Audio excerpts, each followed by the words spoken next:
and welcome to tonight's webinar, What You Need to Know, Telemedicine and CHD. Tonight's webinar is brought to you by three highly respected and long-standing congenital heart disease patient and family advocacy organizations: the Adult Congenital Heart Association, the Children's Heart Foundation, and the Mended Little Hearts program of Mended Hearts, Inc., who are in partnership to provide you with accurate, timely information regarding telemedicine and congenital heart disease for children, adults, and family members. This partnership is critical because these organizations are the experts across the lifespan with programming that focuses on advocacy, education, support, awareness, and research. I'd like to acknowledge the three executive directors from each organization attending this webinar tonight: Mark Roeder from the ACHA, Barbara Newhouse from CHF, and Andrea Baer representing Mended Little Hearts. I'm very pleased and excited that you all are here with us tonight. Thanks for joining. I'm Elizabeth Blumenfeld, Vice President of Mended Little Hearts, and I will be moderating tonight's webinar. If you have any questions during the presentation, please send them to us by clicking on the Questions and Answer tab on your control panel and type in your questions. Please do not use the chat feature for questions. You may ask questions at any time. However, we will hold all questions until the end of the presentation. Our presenters will try to answer as many questions as possible, but if they are not able to answer your question, we will be providing answers to you after this webinar. Also, please limit your questions to the topic of telemedicine and CHD generally. Our speakers cannot make individual treatment recommendations as they are not your treating healthcare professionals. If your questions are specific to you and your CHD or treatment or your child's, we encourage you to reach out to your medical care team. Please note that the webinar is being recorded so you can watch it again at any time. We have a terrific set of speakers tonight to reflect different perspectives on the issue of telemedicine and CHD. I will introduce the speakers alphabetically. Catherine Dodd is a nurse practitioner and the program manager of the Fontan Forward program at Children's Hospital of Philadelphia. Her areas of expertise include protein-losing enteropathy, single ventricle CHD, and growth and development in children with CHD. Brandy Gandy is a parent of 3 children, including our heart warrior, Madison. Brandy holds a Bachelor of Science degree in mathematics with a minor in education and worked previously as a middle school teacher and currently serves as treasurer of the Children's Heart Foundation. She has had extensive experience with telemedicine visits and will be representing the parents' perspective this evening. Dr. Thomas Miller is a pediatric cardiologist at Maine Medical Center and Division Director of Pediatric Cardiology. He previously developed and directed the Heart Center Neurodevelopmental Program at the University of Utah and Primary Children's Hospital. He's currently the co-vice chair of the Cardiac Neurodevelopmental Outcomes Collaborative, also known as CNOC, and co-chair of the recently developed CNOC Telehealth Task Force. Ryan Stevens is a nurse practitioner in the Adolescent Adult Congenital Heart Program at La Bonheur Children's Hospital in Memphis, Tennessee, and an instructor in the College of Nursing, Acute and Tertiary Care, University of Tennessee Health Science Center. Ryan is also a CHD patient himself and a heart-to-heart peer mentor with ACHA. He will be offering both perspectives as a nurse and as a patient tonight. One other possible attendee or speaker, and we're not sure if she's able to get in or not, but I do want to introduce her in case she is Dr. Ami Bhatt, who is the director of the Massachusetts General Hospital Adult Congenital Heart Disease Program. Dr. Bhatt specializes in lifelong care and empowerment of teens and adults with congenital heart disease, addressing valve problems, heart failure, multidisciplinary surgery, arrhythmia, pregnancy, transition, telemedicine, and wellness programs. So as you can see, we have a very special guest panel today, and it is now my pleasure and privilege to turn to our speakers with our first question. So this question is going to be for all the panelists, just to get us started and to get an overview. If you could all tell me in what capacity did you use telemedicine before the pandemic and whether that use has increased due to COVID-19. Let's start with you, Katie.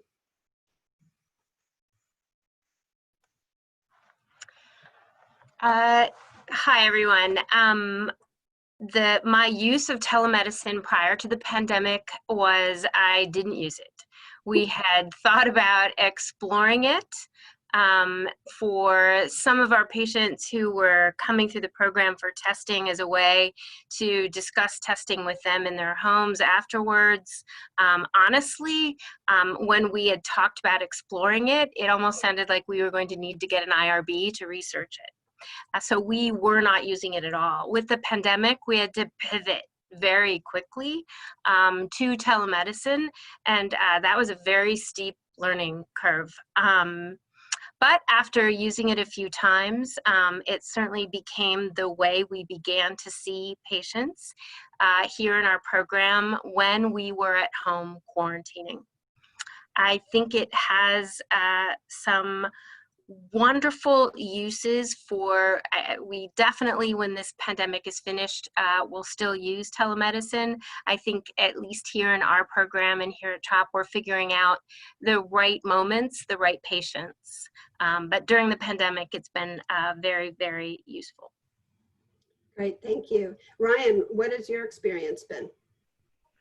Hello, everyone. So at Le Bonheur Children's Hospital in Memphis, we were using telemedicine prior to COVID, predominantly for transition education. So for many of our pediatric patients that have had conversations with their pediatric cardiologists about transition, it was kind of my desired platform as we get kids and teenagers into our adult program to use telemedicine as our key format for doing those types of visits, just to kind of break up the monotony of seeing their cardiologist in clinic. It kind of made a natural fit to use that format to kind of break up that dynamic. And then obviously with COVID, it just went crazy there for a little bit, and everybody kind of moved to that platform really acutely, kind of like Katie was describing. And it stuck for a few of our providers, but for the most part, it's gone back to more of a business as usual type approach with the standard precautions. But within our transition program, we still use telemedicine a lot, and we've used it a lot in our adult practice for follow-ups for basic things. But it really hadn't changed a ton for us, but we've been using it for a while. And interesting, Ryan, you mentioned about using it previously for your transition patients. Did you find that younger folk, because they're more used to using screens, that it was an easier move for them, or is that just happenstance? In some cases it is. For us, just to kind of understand the purpose, we're a regional center, so we service a pretty large area of the Mid-South. And so for us, with our outpatient centers being in, hours away from where our normal hub is, it just made sense to service those pediatric outpatient centers with access to our adult program where we might not be all the time, by using a format that's consistent. So telemedicine was an easy way for us to put that format out there, set that as kind of the groundwork baseline way of doing it. And of course, our younger patients really liked it, using tablets and phones and things like that. I think the parents had the hardest time transitioning to telemedicine in a lot of those visits, but it was more of just a geographical benefit for our patient population. I see. And Tom, what about you as a pediatric cardiologist? Before the pandemic, essentially none, unless you were to include phone calls to follow up on testing or labs. Or as cardiologists, we remotely read echoes a fair amount, but that's not a patient interaction. That's more just tele-echo. So yeah, essentially no telemedicine before March. And then March, like everybody else, it was really, we had to figure it out. We had to figure it out quickly because we were limited just to urgent visits like everybody else. And we were able to move to the platforms pretty quickly and pretty effectively. I think there were a lot of visits that were extremely useful with different telehealth platforms, both phone and video. And similarly, coordinating visits for some of our patients that have additional subspecialty care at even bigger regional centers, like going down to Boston for certain things, being able to coordinate with those centers so that people I work in Maine, so people that were in Maine didn't have to travel down. We were able to use that. And so actually coordinating with other physicians who co-manage patients was, I think, a big benefit that we were able to utilize quickly that was very helpful. Okay. And Brandy, as a parent of 3 children, one of whom is a CHD warrior, how did you ever use telemedicine before COVID-19? Prior to COVID, not a single telemedicine visit, but as everyone said, in March, I mean, we had an appointment the first Monday that we had sheltered in place that had to be switched. Since then, my daughter Madison has had speech therapy Monday through Thursday over telemed. We do occupational therapy once a week. We've had neurology, dermatology, and ophthalmology over telemed. So we have had several appointments since shelter in place began. Right. Okay.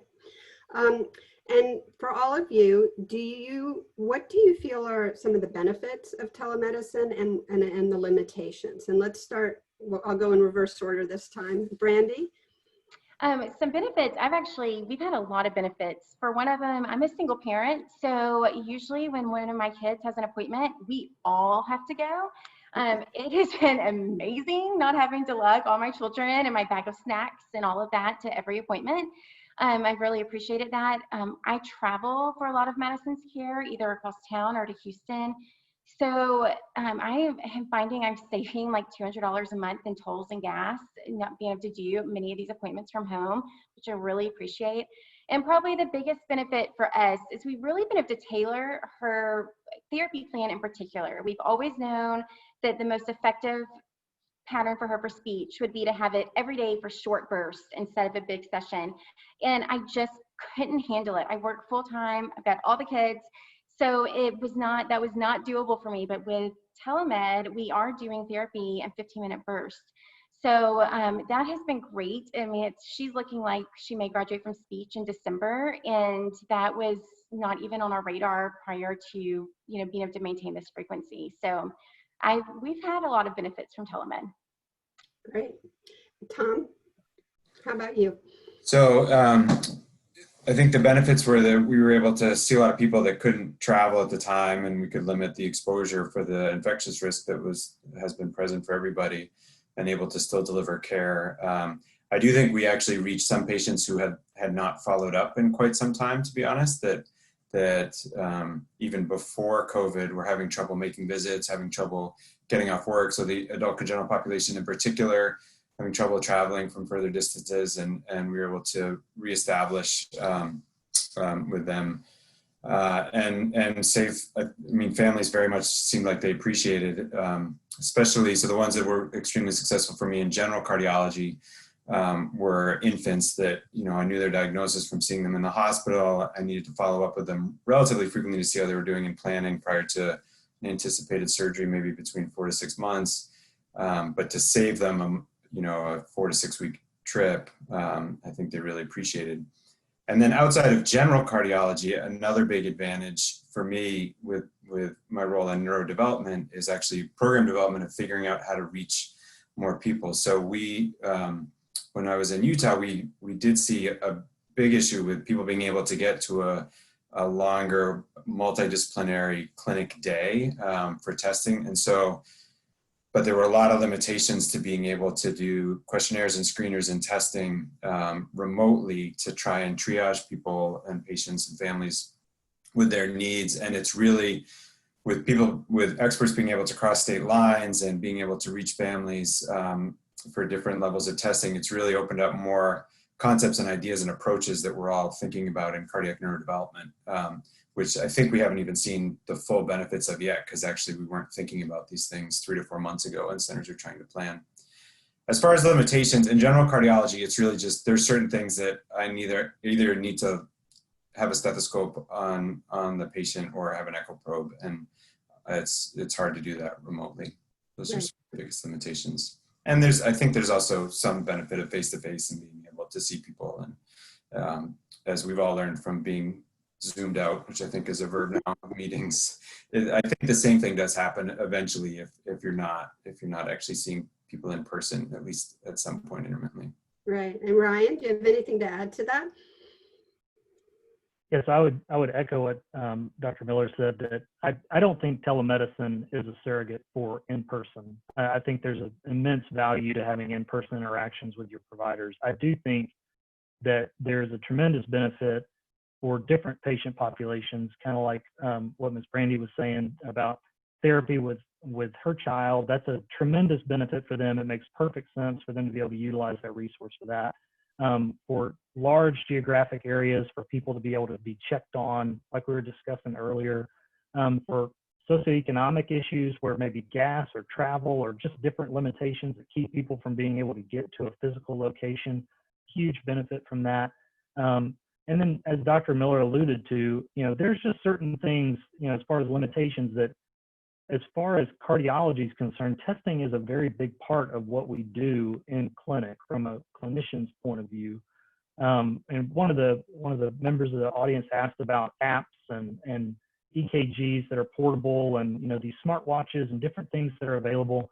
In our clinic, in our program and institute, we're not currently utilizing those as supplements to a 12-lead EKG in a clinic. If a patient were to send, that they were having high rate episodes on their smartwatch, then that would prompt us to send them a monitor or something that would give us a little bit more of a diagnostic, or if they're having symptoms, obviously to get them in the clinic. I do think that as technology and other things continue to evolve, that is going to be a part of this kind of process where we're able to utilize these mobile apps and resources that are on our wrists or in our pocket that are calculating and tabulating all of this data constantly. That'll be an incredibly useful resource, but the consistency and the reliability of all that technology is not something that at least in our clinic that we're just totally fine with taking as the standard. We'd much rather have our people and our eyeballs and our stethoscopes on the patient, making sure that what is being perceived is the actual thing. But I do think in the future, that's going to be a huge part of, ongoing care for our patients as kids and as adults. Yeah, I think that's a really valuable point, that, as these technologies and apps develop and the medical community gets more comfortable with the results and the reliability, it may actually increase the possibility of telemedicine being conducted across greater areas. Katie, what do you think? I agree that I don't think that telemedicine is a surrogate for in-person care, but I also agree it has some wonderful benefits. The idea that patients and families don't have to travel to clinic or to the hospital and can stay at home, that has implications for missed time from school and work, assuming you're ever allowed to go back to work and school in a normal way. I think that services like physical therapy, occupational therapy, speech, there's a dietitian in our program, we have a psychologist in our program. I hear from Dr. Domanchek that the new patient visits can be harder to do with telemedicine, but those ongoing follow-ups can be absolutely work very well with a telemedicine platform. I think it's been wonderful to see my patients in their homes and meet their dogs and get a feel for what home is like. I would say that some of the limitations are the screen limits, which you can see. And in the world of pediatrics, you oftentimes end up having a conversation with a parent and that you've lost your patient is somewhere else in the house now. And so that has been a little bit of a limitation. I think that telemedicine is going to add to how we deliver care, and we will learn how to incorporate it and do it better. But there is still something to be said for what I call the doorway view. Like, I can read about a patient on paper, and and think, oh my, like, what am I going to see when I walk in that room? But then to walk in the room and see a lovely young man who's doing very well despite all of the drama and trauma I read about, that says a lot. I don't know that that always carries through with telemedicine. Like, I can't see scoliosis on a telemedicine, but I saw it in an inpatient clinic visit today. And I think it might explain some of her back pain, et cetera. So there really is something important about that physical exam. Great, thank you. Can I add real quickly too? I think definitely that it definitely is catered to certain subspecialties for sure. I think it is obviously something that could be there. I mean, I could see psych mental health being done for a very long time on telemedicine just because of limitations of providers and other things. But another benefit too that we've seen in our practice is, you know, unfortunately we have to deliver bad news a lot of times. And bad news is already bad news, but delivering bad news in a place that is already anxiety inducing, like a clinic space or a place where you've received bad news maybe before, we found that a couple of times, not that we've stored these visits away to do this in this format, but because of the nature of the time, being able to deliver some harder news to patients when they're at home around their people, around their dogs, around their cats, around their environment that they're comfortable with, has been incredibly therapeutic as a way to allow them to grieve, be upset, to do whatever they need to do to take in that information, and still be able to communicate with them and show them their tests and show them their images and walk through it very deliberately. So I could see that being an incredible benefit in certain situations. I don't think we're going to create our own clinic of the bad news clinic where we do all of that on telemedicine. But I do think for, the patients, as you go in being so anxious about the responses that you're going to get and the exam results, but then also just for the providers to be able to deliver that information and give them the data that they need, but also that it's in a comfortable environment for the patient and the family, that they can just kind of receive it and then, move forward from it. That's been an incredible benefit that we've just noticed from this format.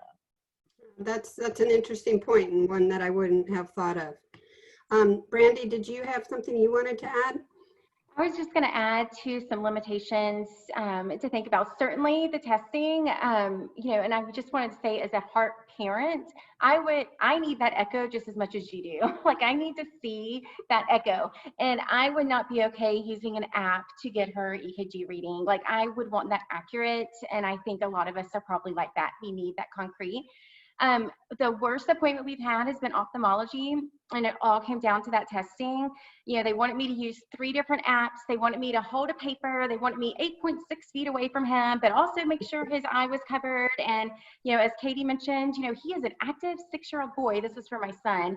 And I'm the only adult in the house, and it was a nightmare. It was like a hot mess. So, I mean, anything that requires something that extensive just does not lend itself. And as an educator and a parent, occupational therapy is a lot more challenging than speech. And so just knowing that, because it requires so many materials, I happen to have a lot of them because I'm a teacher and I know how to adapt certain things. But it's a lot of prep. I have to be 100% involved in that appointment, which could be a time issue for some people. And some people may not have the resources and materials at home because they do just use so many tools in OT. So I do completely agree that certain things, speech is perfect. I mean, I wish we would have started speech telemed years ago. It really lends itself so nicely. And honestly, dermatology was great, but certainly the more intensive testing or the more materials needed, I really think could limit aspects for families as they're looking at telemed appointments. Well, that dovetails nicely into the next question, which is, what do you think is the biggest myth about telemedicine, and how would you bust that myth? And so let's start with Katie. What do you think, Katie? The biggest myth. Or maybe there are no myths that you're aware of. I think the biggest myth is that you you can't get some objective data, because I think you can. You can weigh yourself at home and be able to report a weight. If you have a pulse ox, you can check your sat and get your heart rate.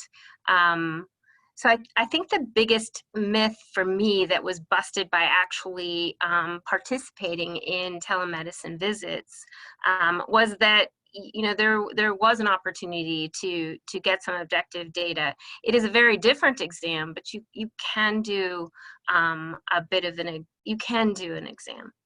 And then I think, honestly, I think telemedicine was much easier than I thought it was going to be. I'm not saying it's easy, but it just wasn't as difficult as I was worried about with that very first time. Right. Ryan, what about you? Anything to add?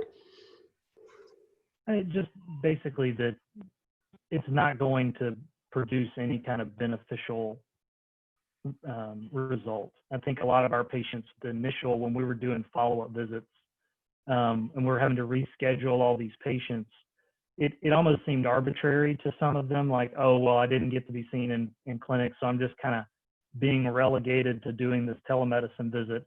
And so we had a lot of people that hadn't done telemedicine before that were really dragging their feet.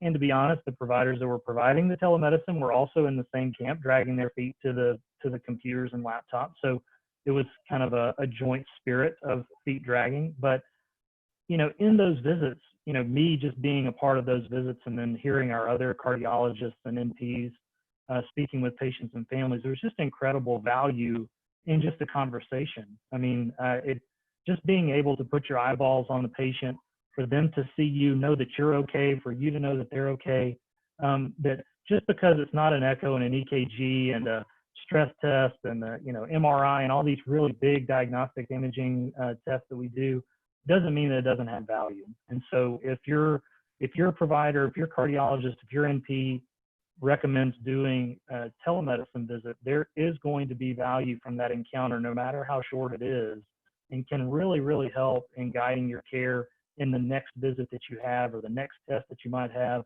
or the next thing that's on the horizon. So just going into it with the idea that it's not going to be that helpful is a definite myth. It's a tremendous help for your team. Well, and Ryan, that's going to, you sort of prefaced one of our questions later on this evening about what sort of advocacy could be done to make telemedicine more accessible to people, and just having an open mind about the possibilities might be one of those areas. Tom, do you have anything you'd like to add? I think one of the myths is that we really know what we're doing yet, or how what the endpoint is of where this is best served, and that's both in the programmatic level of how each program, based on its size and its resources and its staff, is going to best utilize it, as well as the individual visit level. There are times, to Ryan's point, there are times where either the provider or the patient is anxious that the visit isn't going to be very useful, and it's actually extremely useful. And there are other times where you think it's a similar patient problem, patient interaction, and you realize at the end of the visit, you really just need to get that person in to see them in person. And so we're all still learning, just like schools are going to be learning, everyone's learning. This is all very new to all of us. And I think it is very much going to augment the care we deliver, but we're going to have to learn together as providers, families, patients, and health systems, how to best capitalize off it. Yeah, and Tom, that makes a lot of sense. Brandy, I'm wondering, based on what Tom just said, from your perspective, what types of things could healthcare providers do or say to encourage you or your loved one to seek telemedicine, or to use telemedicine as a means by which to be seen if you were concerned about its efficacy? I really think just reassuring that, you know, it is this one-on-one time, and that they can get info, you know, useful info through conversations, and also stressing that, you know, the opportunity to grow kind of that relational capacity between the doctor and the patient, because it's such an intimate thing to be sitting and there's no distractions, right? It's just you and the screen. And I would just say is, I feel like parents have a fear too of what all it's going to involve. What if we can't get logged in? And I was nervous my first appointment that I would have trouble logging in and that the doctor would think I wasn't being respectful of their time when really I was just having trouble.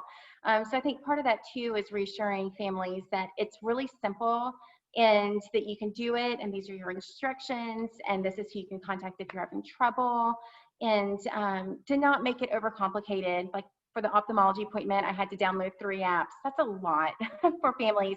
And if they don't feel like they're going to get good information, then that feels like a lot of work, even though it's just downloading.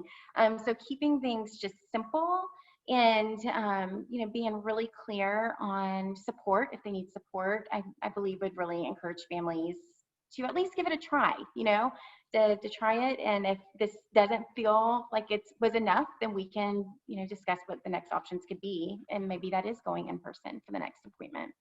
So one thing I'm hearing you say is having a tip sheet or a list of questions to be answered would be helpful for a parent when they're preparing for their child's telemedicine visit. Ryan, as an adult CHD or patient, would you find that type of document to be useful to you, or is there anything else that you would like a medical professional to say that might encourage you? I mean, you're wearing 2 different hats tonight, but if you've got your patient hat and you don't have your nurse hat on, what do you think that they should say? So there's different, I know within the Adult Congenital Heart Association, they have a health passport that they allow for people to download free off of their website, which allows you to really put all of your information, and you're encouraged to go through that with your primary cardiologist and your NP and fill all those things out. One of the things I would just say that many of us, at least, one of the things I do as a provider, but one of the things I encourage many of our patients to do is just update their medical ID on their phone. I set up the medical ID on my phone. I tell the people that are closest to me how to access that and use it in an emergency. But for me going into a patient visit, it's really just more about kind of going back and thinking about what's been going on over the last year or the last 6 months, the last 3 months, and really just kind of doing a mental inventory of, hey, with exercising, did I have symptoms? Is there anything new? Did I see any new doctors? Did I go to the dentist? Did I take my antibiotic before I went to the dentist? Did I, have anything happen that's out of the ordinary? And just have that kind of going in your brain when you get there, because the format's already going to be different. And it's going to throw you off. And then you might have a connection issue, or you might, be stuck doing something else, or the phone might die, or your computer might die. And so all these other things, these variables that'll, fry your brain kind of there at the end, just kind of thinking about those things preemptively will have them more in your brain when you get ready to have that interaction. That makes it just a little easier and a little bit more natural to communicate with those that you're trying to communicate with. Okay, great. Thank you. But all of you, I think, have alluded to certain types of appointments being conducive towards telemedicine or being used that way, and some that just aren't going to work. If you could, I don't know, Katie, could you list out, say, 3 types of cardiac appointments that you think wouldn't work at all using telemedicine?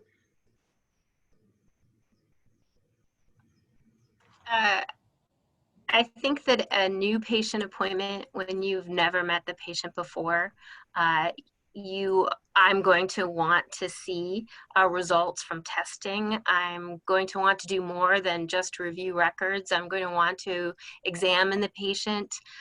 So for me, I think a new patient appointment, when this is a patient that you've never met before, you could use telemedicine to introduce and begin the relationship, but then I personally think that following that up with an in-person visit would be important.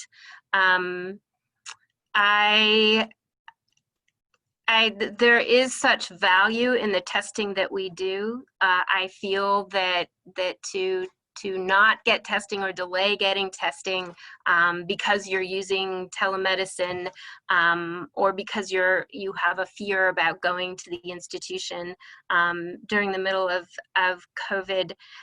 There is such value in that testing, and I would encourage I would encourage patients and families to know that I think that the institutions that you're getting care in take this all very seriously and are being extremely cautious and careful, because we recognize it's our job to keep all of you safe. As far as patients in whom and visits where I think it's worked really nicely to transition some of our young adult patients to our adult congenital program. The adult congenital program has used telemedicine, like Ryan has discussed, as sort of a, well, we're going to meet each other on telemedicine and talk through a few things. And then when things settle down, we'll have an in-person visit. That's been very useful and helpful to some of our young adult patients. When there is a great deal of testing that's occurred, or somebody's come in for a cath and a liver biopsy, and we don't have all of the results right away, to make you come back to the hospital with a 3-hour or 2-hour drive, I think with telemedicine is going to be ridiculous. We can do your post-cath, post-liver biopsy visit with the telemedicine visit and discuss all of those results, and you can stay at home. And so I think it is huge use there. I think in our infant interstage single ventricle follow-up programs, that kind of weekly or more than once a week contact with families, I think telemedicine lends itself very nicely to the kinds of follow-up that you want to do, that you now can do with the telemedicine visit, that, you know, we relied on apps or we just relied on phone calls or something like that. Great. That would be. Thank you, Katie. And Yeah. I see that Dr. Ami Bhatt has joined us. Welcome. Can you hear me? Oh, not yet. Thank you. Sorry, a little tough finding signal, but I found a spot with it finally. Oh, there we go. Hello. Thank you for coming. Hi. Thank you for having me. Sorry to be late. Took a little while to find signal. No problem. I won't ask you to comment on the question that we're currently asking, so you can get acclimated, but I'll pull you in as soon as I can. Sounds great. Tom, do you have anything to add to what Katie said? Any particular types of appointment that you think won't work or would actually work really well through telemedicine?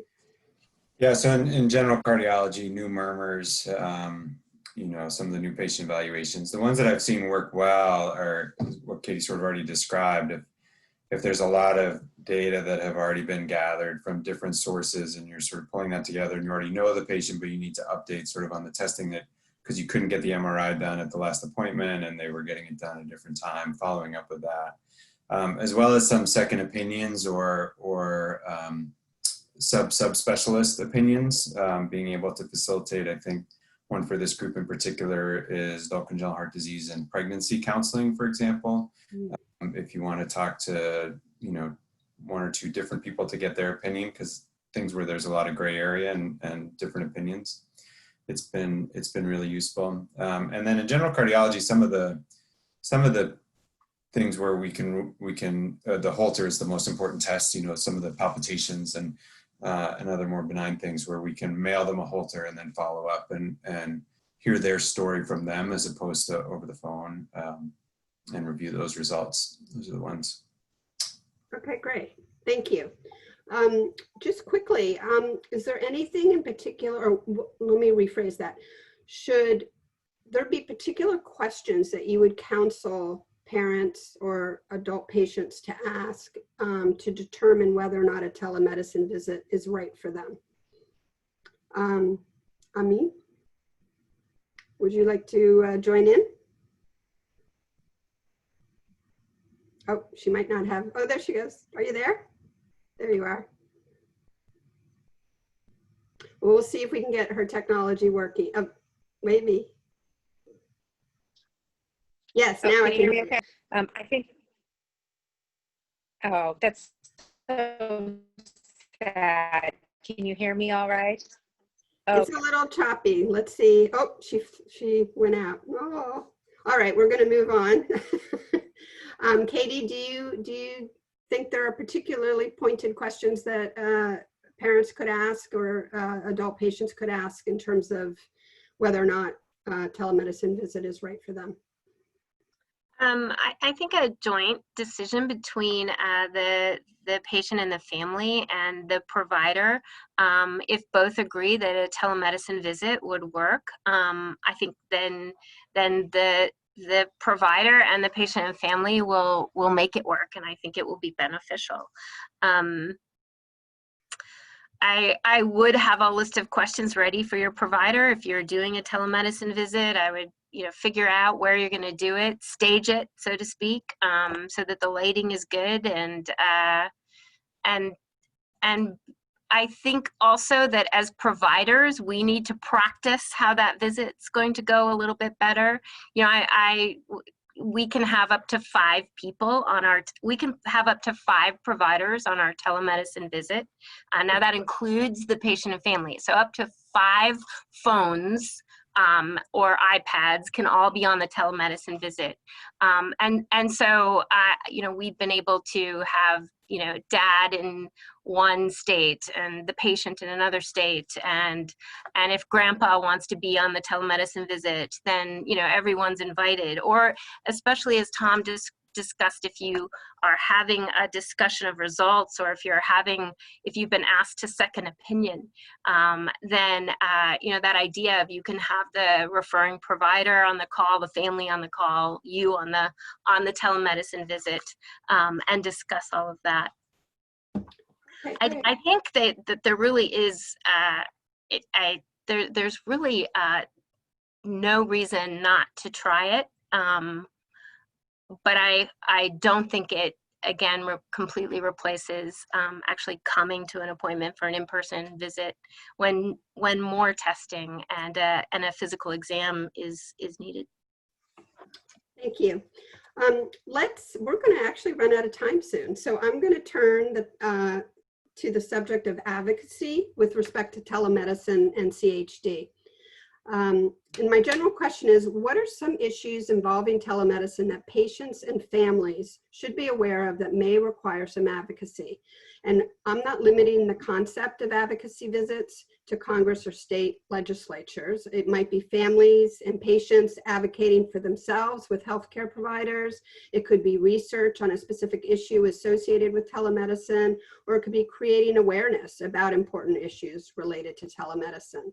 What issues do you believe might lend themselves to patient and family advocacy? And I'd love to be able to get everybody's opinion on this. Tom, can we start with you? Well, just like we're figuring out the logistics of the visits, I think there's a lot that's unanswered and there's a lot of uncertainty. There were some regulations, that were put in place quickly to allow people to expand this, but we don't know how they're going to stay. People are not sure if reimbursement is going to stay the same. Working across state lines, we don't know if it's going to be the same. So advocating for maintaining services at a bigger level is probably really important in my mind, and getting to the bottom of what's covered. We've tried to set up visits and then realized there's discrepancies between different insurance companies, whether they need a prior auth because of that provider is across state lines or that's offered in the state, but that service is offered, but it's not offered via telemedicine. So it's really not comparable, et cetera, and all those hoops that we all jump through, and the surprise bills that a lot of people get when we're just not aware of what's going to be covered and what isn't.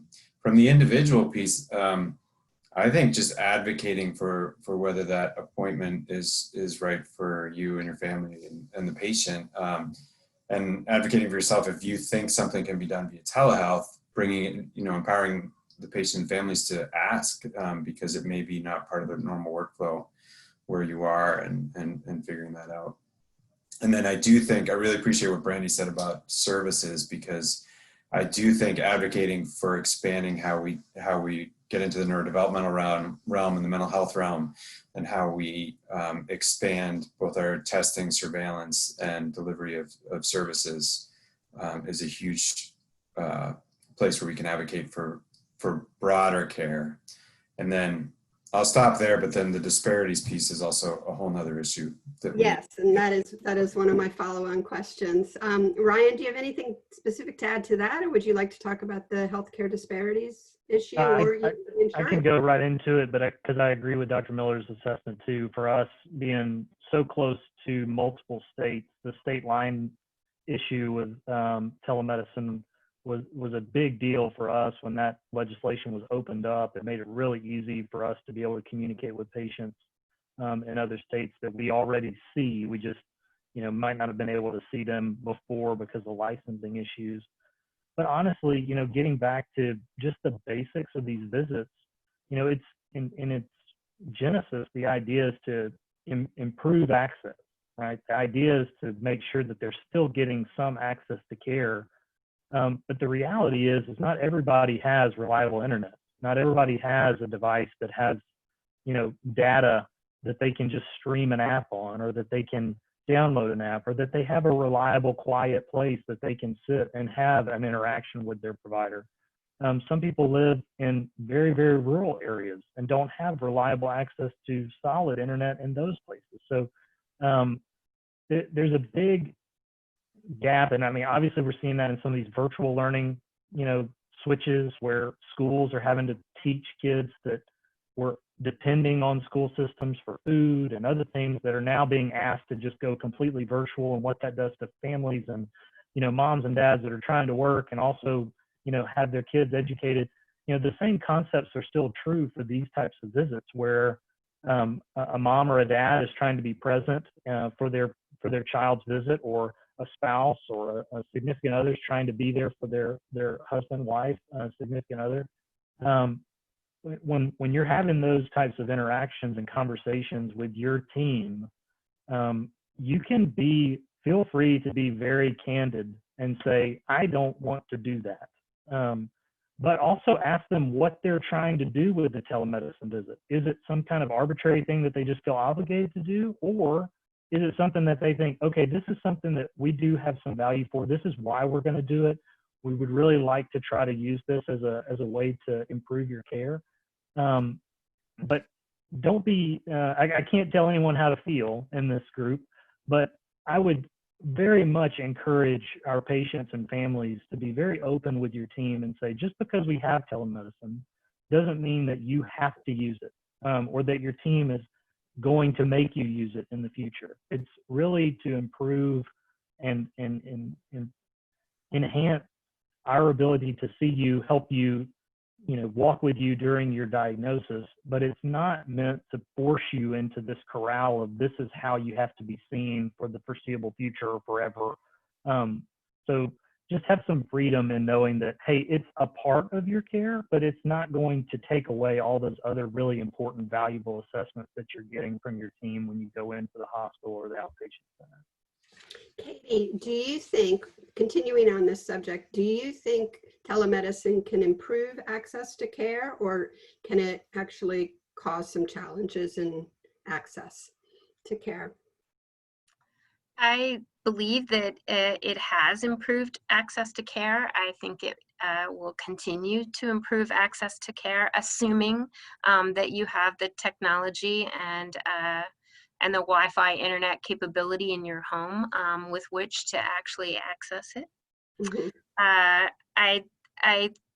There are, at least here in Pennsylvania, concerns about whether or not we should be doing new patient telemedicine visits, or if that should strictly be follow-up, as we worry about reimbursement to the institution, but more so as we worry about making sure that our patients and families don't get an unexpected bill. Right. Each governor of each state made some different decisions about how long they were going to allow this, and so as an institution, as providers, making sure that that you've dotted all of your I's and crossed all of your T's, so that your patients can have access and you do the right thing. And then this is here to stay. And I think it's going to augment the care that we deliver. We just have to get smarter about how to use it and how to work with our patients and families so that they know how to use it and feel comfortable with it. And we need to feel comfortable with it as well. There's a lot of us that aren't that comfortable with it. Still. Like any new thing. Yeah. Well, my last question before we open it up to the audience's question is, with CHD, there is a significant percentage of patients who get lost to care, even when they're young kids. It's not just when they're transitioning to adult or as they get older and move on to other things. Do you think telemedicine, we'll probably have to limit it to 30 seconds each, I'm sorry, telemedicine can help patients stay in care, or could it become a barrier? Why don't we start with you, Brandy? We haven't heard from you in a while. Sure. I have been really lucky to be a part of several conversations about loss to care for CHD patients. And I think it really has an opportunity to help. I mean, I feel like one of the things that can keep families in care are the relationships with other families and relationships with their practitioners.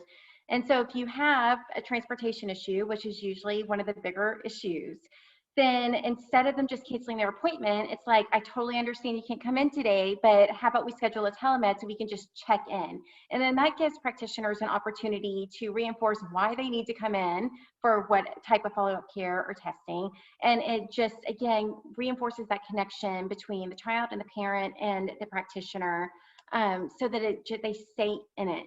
And I really believe that that's a great opportunity for those families to not be lost as quickly. Because I mean, we all know you cancel an appointment, it's really easy to let it slip off your radar on rescheduling. Right. Yeah. I mean, so you're saying that telemedicine can act as, at a minimum, can act as a touch point. I do. I really think so. Family or the patient and the provider. And most families do have, you know, some access to internet, even if it's not fantastic. You know, most people have a phone where you could at least connect over the telephone. You know, it's everyone has it. All the kids have it, all the parents have it. So I do think there's a lot of potential. And Tom, 30 seconds, sorry. Yeah, I think understanding the language barriers and socioeconomic barriers and technology barriers, those pieces aside, for those that are just lost to follow-up because the rest of life got in the way and they haven't been following up, that we actually found, that was the first group we actually targeted when we were kind of ramping down our inpatient in March, was those that they were supposed to follow up. They were on sort of an every 3-year schedule. We hadn't seen them in 6 years or something like that, a lot of the adults. And we found a lot of them were very willing to be able to reconnect. And it was just what you said, it was a touch point to re-engage. Okay, great. Well, I'm getting all sorts of little notices telling me I need to stop. So I apologize to the rest of the crew here. I'm not getting your input. This concludes the formal presentation part of our webinar. Thank you so much to our speakers for this informative and engaging time. I'm now going to open up the questions. I believe Jessica is going, from the Children's Heart Foundation, has been monitoring the Q&A function to collect your questions and will start us off. Please keep in mind that we're going to only address general questions and comments relate to this webinar topic. And I invite all of the speakers to just directly respond to the questions. You don't need to wait for me to point to you. Jessica? Okay, our first question is, what about the older adult who is living with a CHD who may not have the technology skills that younger parents may have? That's a conversation that comes up in clinic often for our patients. One of the things that we tried to do within our program is do individual assessment when we have some of our adults that are in their 50s. We're a pretty young adult congenital program compared to some of our colleagues up in the Northeast that have been doing this a little while. So many of our patients that are older are in their 50s and 60s. We don't have many that are in their 70s. But one of the things that we do ask when we're engaging these patients in clinic is, what type of access to devices do you have? And it's a conversation that's real brief about phones and tablets and internet and computers and things like that. But it's just a brief conversation. And if they say that they're not into technology, or that's not a thing that they like, or obviously if we're watching them try to type in their cell phone number on their phone and they're having to stare at it like this to do it, it really is it's an easy self-assessment to say, you know what, telemedicine might not be the best idea for this patient. But just like any patient, everything is pretty subjective. When you're engaging these patients, you're assessing and saying, okay, is this what's best for them, and not just what's best for us? And so it's a simple conversation, and would hope that we would encourage patients to be very open and say, I just don't feel comfortable trying to do that. Anybody else want to comment, or we'll move to the next question? Jessica? What is the potential for a patient to have specialized cardiac tests done at a remote rural hospital, transmitted live to an ACHD hospital for reading and analysis? This could include EKGs, echocardiograms, etc. I can't speak to live, but I will say that in some of our outpatient centers where our adult patients, so we have a couple of outpatient centers that are over an hour away from our primary hub in Memphis. We use our regional hospitals because of insurance sometimes and just because of accessibility to have tests done. And then we will review those tests in our telemedicine visits with them using the images that are taken. If it's a cardiac MRI, if they're having an echo done, we can look at that on the mobile platform that we have. We use McKesson as our echocardiogram database, but we can review those things with them from a distance. So it is something that we can do. Do we do it often? Absolutely not. It's very rare that we do that. There's probably been 2 or 3 times in the last 3 years that I've seen that done, but it was a very specific reason why we were doing it. But it is possible. It's just not something that's necessarily standard of care within our program. Okay, we've got one last question, Jessica, and whoever's answering it has to do it quickly. What are the thoughts on recording the telemedicine sessions? I would think that it would benefit the patient to be able to access that information for later review or to share with family members, but is there a privacy issue in this regard?